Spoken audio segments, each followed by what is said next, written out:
एक वक्त था जब मनुष्य दर्द का समंदर भी पी जाता था, लेकिन अब अनचाहा व्यवहार मनुष्य के स्वास्थ्य पर असर डालने लगा है। अवसाद का पंजा सारे के सारे व्यक्तित्व को डसने लगा है। गहरे अंधेरे कुएं में मनुष्य डूबता सा जाता है। लोकेश जी परेशान चल रहे हैं बहुत दिनों से। जीवन जैसे एक बिंदु पर आकर खड़ा हो गया है। उन्हें कुछ ऐसा लगने लगा है, समझ नहीं पा रहे हैं जीवन को गति दे भी तो कैसे। जैसे घड़ी भी रुकी नजर आती है, मानो सुइयां चलकर भी चलती नहीं है। सब खड़ा है आसपास, बस एक सांस चल रही है, वह भी घुटती सी लगती है। रोज सैर करने जाते हैं, वहाँ भी एक बेंच पर चुपचाप बैठ जाते हैं। लोग आगे पीछे सैर करते हैं, टकटकी लगाकर उन्हीं को देखते रहते हैं। बच्चे साइकिल चलाते हैं, फुटबॉल खेलते हैं, कभी बॉल पास आ जाए तो उठाकर लौटा देते हैं लोकेश जी। यही सिलसिला चल रहा है पिछले काफी समय से। क्या बात है अंकल, कोई परेशानी है? एक प्यारी सी बच्ची ने पास आकर पूछा। नजरें उठाई लोकेश जी ने। यह तो वही प्यारी सी बच्ची है जिसे वह पिछले साल भर के अंतराल से देख रहे हैं। लोकेश जी इसी पार्क में न जाने कितनी सैर करती हैं। शायद सैर पट्टी पर 20-25 चक्कर लगाती हैं। काफ़ी मोटी थी पहले, अब छरछरी हो गई है। बहुत सुंदर है, मॉडल जैसी चलती है। अक्सर हर सैर करने वालों की नज़र इसी पर रहती है। सुंदरता सदा सुख का सामना होता है। यह पढ़ा था कभी, अब महसूस भी करते हैं। जीवन में भी बड़ी गहराई से महसूस किया था। जब अपनी पत्नी से मिले थे, बीच में भूल गए थे, क्योंकि सुख का सामान साथ ही रहा सदा। आज भी साथ है। शायद सुखी रहने की आदत भी सुख का महत्व कम कर देती है। जो सदा साथ ही रहे, उसकी कैसी इच्छा। इस बच्ची पर हर युवा की नज़र पड़ती देखते हैं तो फिर से याद आती है एक भूली बिसरी सी कहानी, जब वे भी जवान थे और सगाई के बाद अपनी होने वाली पत्नी की एक झलक पाने के लिए उसके कॉलेज में छुट्टी होने के समय पर पहुंच जाया करते थे। अंकल क्या बात है, आप परेशान हैं? पास बैठ गई वह बच्ची, उनकी बाँह पर हाथ रखा। हाँ अंकल, तनिक चौके लोकेश जी। नहीं तो बेटा, ऐसा कुछ नहीं, कुछ तो है। कई दिन से देख रही हूँ, आप सैर करने आते तो हैं, लेकिन सैर करते ही नहीं। चुप रहे लोकेश जी, हल्का सा मुस्कुरा दिए। बड़ी बड़ी आंखों में सवाल था और होठों पर प्यारी सी मुस्कान। घर में तो सब ठीक है ना? कुछ तो है, बताइए ना। मुस्कुराहट आ गई लोकेश जी के होठों पर। आपको कहीं ऐसा तो नहीं लग रहा कि मैं आपकी किसी व्यक्तिगत समस्या में दखल दे रही हूँ? वैसे ऐसा लगना तो नहीं चाहिए, क्योंकि आपने भी एक दिन मेरी व्यक्तिगत समस्या में हस्तक्षेप किया था। मैंने बुरा नहीं माना था, वास्तव में बड़ा अच्छा लगा था मुझे। मैंने कब हस्तक्षेप किया था? लोकेश के होठों से निकल गया। कुछ याद करने का प्रयास किया, कुछ भी याद नहीं आया। हुआ था ऐसा एक दिन, लेकिन कब, मुझे तो याद नहीं आ रहा। कुछ आदतें इतनी परिपक्व हो जाती हैं कि हमें खुद ही नहीं पता चलता कि हम कब उसका प्रयोग भी कर जाते हैं। अच्छा इंसान अच्छाई कर जाता है और उसे पता भी नहीं होता, क्योंकि उसकी आदत है अच्छाई करना। हंस पड़े लोकेश जी, उस बच्ची का सिर थपक दिया। बताइए ना अंकल, क्या बात है? कुछ खास नहीं ना बच्ची? क्या बताऊं?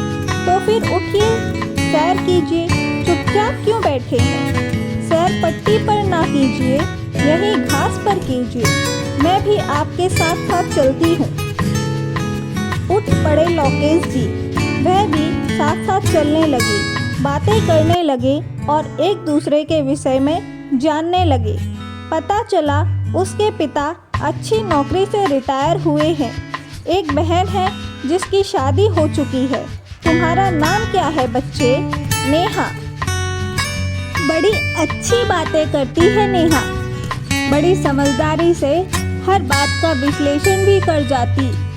MBA है, अच्छी कंपनी में काम करती है। बहुत मोटी थी पहले, अब छरछरी लगती है। धीरे धीरे वह लोकेश जी को बैठे रहने ही नहीं देती, सैर कराने के लिए पीछे पड़ जाती। चलिए आइए अंकल, उठिए, बैठना नहीं है, सैर कीजिए, आइए आइए। उसका इशारा होता और लोकेश जी उठ पड़ते, उससे बातें करते। एक दिन सहसा पूछा लोकेश जी ने, एक बात तो बताना बेटा, जरा समझाओ मुझे। इंसान संसार में आया, बच्चे से जवान हुआ, शादी ब्याह हुआ, बच्चे हुए, उन्हें पाला पोसा, बड़ा किया, उनकी भी शादियाँ की, वे अपनी अपनी ज़िंदगी में रच बस गए। इसके बाद अब और क्या? अब क्या उसे चले नहीं जाना चाहिए? क्यों जी रहा है यहाँ? समझ में नहीं आता। चलते चलते रुक गई नेहा। कुछ देर लोकेश जी का चेहरा पड़ती रही। तो क्या इतने दिन से आप यही सोच रहे थे यहाँ बैठकर? चुप रहे लोकेश जी, आप यह सोच रहे थे कि सारे काम समाप्त हो गए, अब चलना चाहिए, यही ना?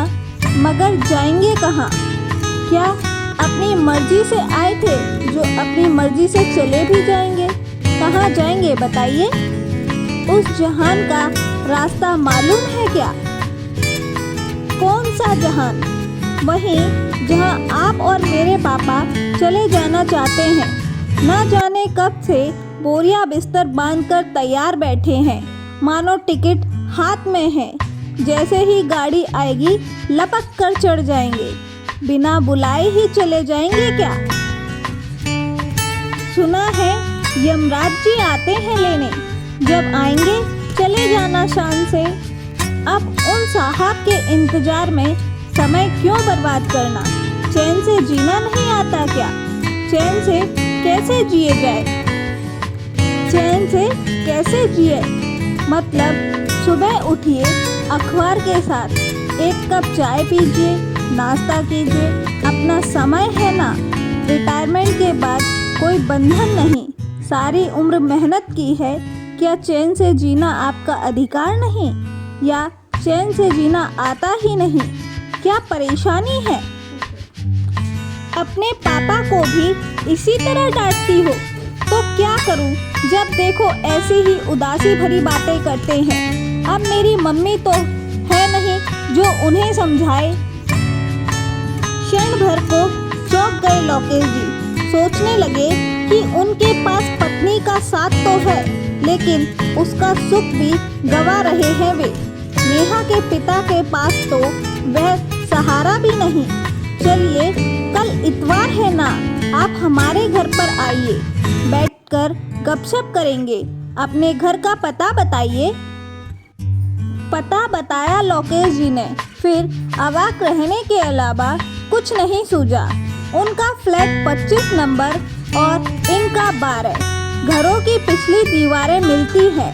एक कड़वी सी हंसी चली आई नेहा के होठों पर, कड़वी और खोखली सी थी।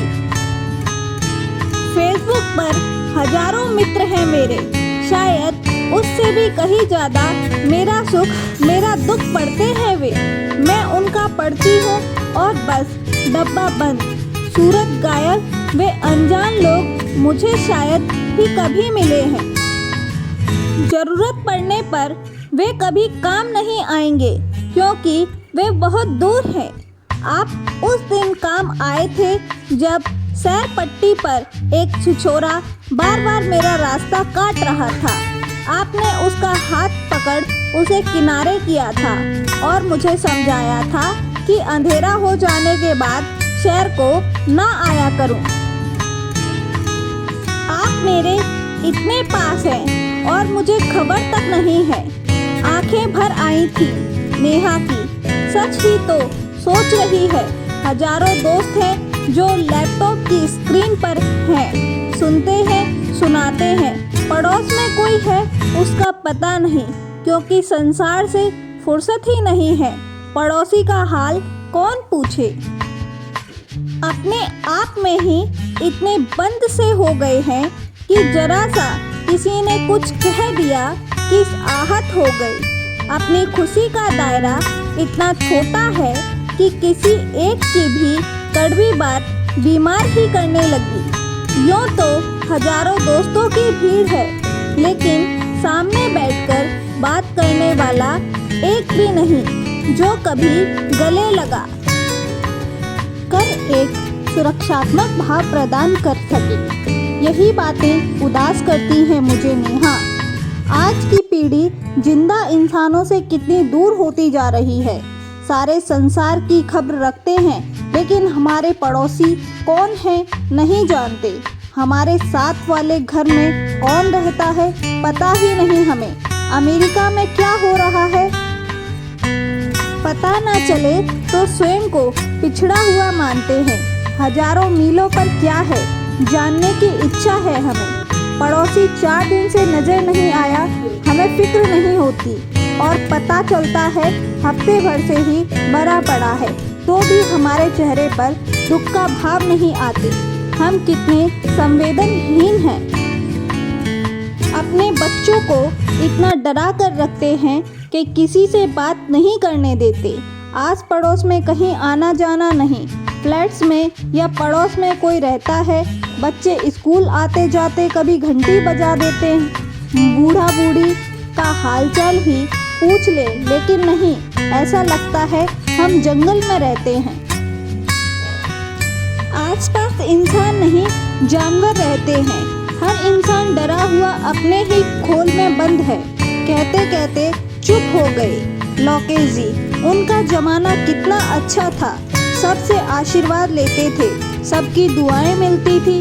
आज ऐसा लगता है सदियां हो गई, किसी को आशीर्वाद नहीं दिया। जो उन्हें विरासत में मिला, उनका भी जी चाहता है उसे आने वाली पीढ़ी को परोसें, मगर कैसे परोसें। कोई भी कभी पास तो आए, कोई इज्जत से झुके, मान सम्मान से पेश आए तो मन की गहराई से दुआ निकलती है। आज दुआ देने वाले हाथ तो हैं। ऐसा लगता है दुआ लेना ही हमने नहीं सिखाया अपने बच्चों को। अंकल चलिए आज मेरे साथ मेरे घर, मैं आंटी को ले आऊंगी। रात का खाना हम साथ खाएंगे। आज तुम आओ बच्चे, तुम्हारी आंटी ने सरसों का साग बनाया है। कह रही थी बच्चे दूर हैं, अकेले खाने का मजा नहीं आएगा। भीग उठी थी नेहा की पलकें। आनन फानन सब तय भी हो गया। करीब घंटे भर बाद नेहा अपने पिता के साथ लोकेश जी के फ्लैट के बाहर खड़ी थी। लोकेश जी की पत्नी ने दरवाज़ा खोला, सामने नेहा को देखा। अरे आप यहाँ? एक सुखद आश्चर्य और मिला नेहा को। हर इतवार जब वह सब्जी मंडी सब्जी लेने जाती है, तब इन सब से ही तो मुलाकात होती है। अक्सर दोनों की आंखें भी मिलती हैं और कुछ भाव प्रकट होते हैं, जैसे बस जान पहचान सी लगती है। तुम जानती हो क्या शोभा को? आते आते पूछा लोकेश जी ने। चारों आमने सामने। इस बार नेहा के पिता भी अवाक। लोकेश जी का चेहरा जाना पहचाना सा लगने लगा था। तुम लोकेश हो ना? और तुम शोभा, तुम ही हो ना?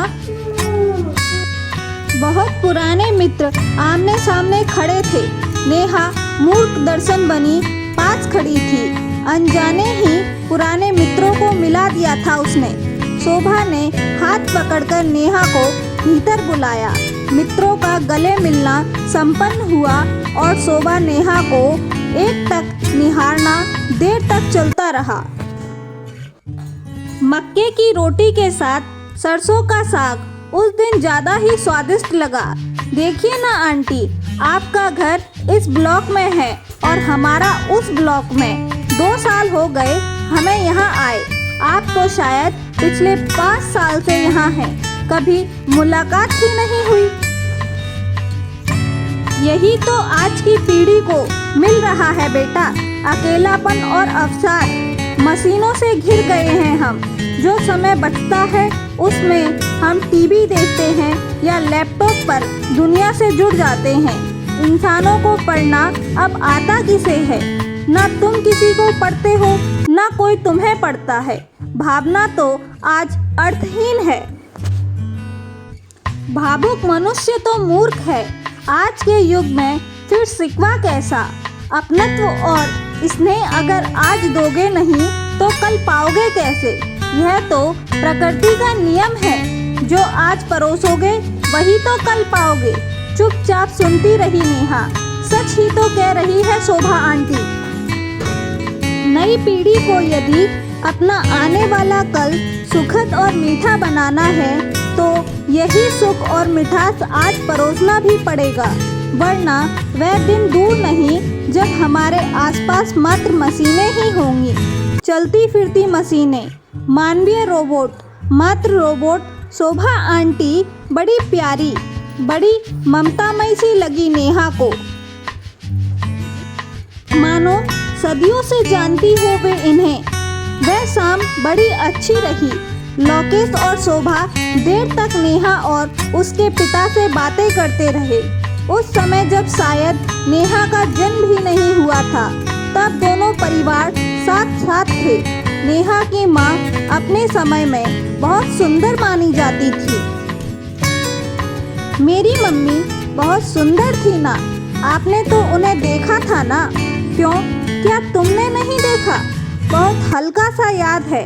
मैं तब 7-8 साल की थी जब उनकी रेल दुर्घटना में मृत्यु हो गई थी।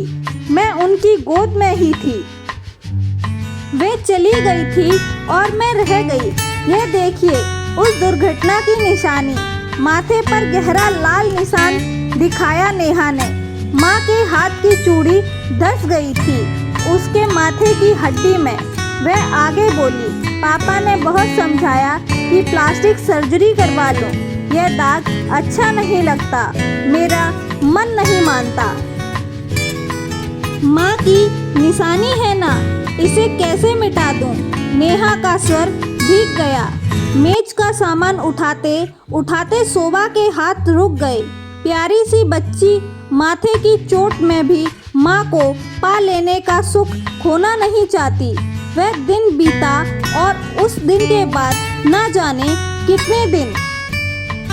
पुरानी दोस्ती का फिर जीवित हो जाना एक वरदान सा लगा नेहा को।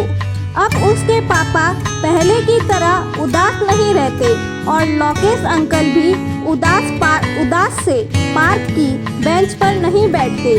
मानो नेहा के पास 3 घर हो गए हों। ऑफिस से आती तो मेज पर कुछ खाने को मिल जाता। कभी पोहा, कभी ढोकला, कभी हलवा, कभी इडली सांभर। पूछने पर पता चलता लोकेश अंकल छोड़ गए हैं, कभी शोभा आंटी की बाइक छोड़ गई है। खा पीकर पार्क को भागती मानो वह तीसरा घर हो जहां लोकेश अंकल इंतजार करते मिलते। वहां से कभी इस घर और कभी उस घर। लोकेश जी के दोनों बेटे अमेरिका में सेटल हैं। उनकी भी दोस्ती हो गई नेहा से। वीडियो चैटिंग करती है वह उनसे। शोभा आंटी उसकी सखी भी बन गई। अब वे बातें जो अपनी माँ से करना चाहती थी अब वह शोभा जी से करती है। जीवन कितना आसान सा लगने लगा।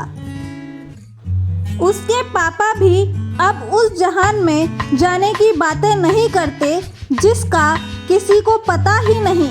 ठीक है, जब बुलावा आएगा तो चले जाएंगे। हमने कब मना किया? जिंदा हो गए हैं तीनों बूढ़े लोग एक दूसरे का साथ पाकर, और नेहा उन तीनों को खुश देखकर खुशी से चूर है। क्या आपके पड़ोस में कोई ऐसा है जो उदास है? आप आते जाते बस उसका हालचाल ही पूछ लें, अच्छा लगेगा आपको भी और उसे भी।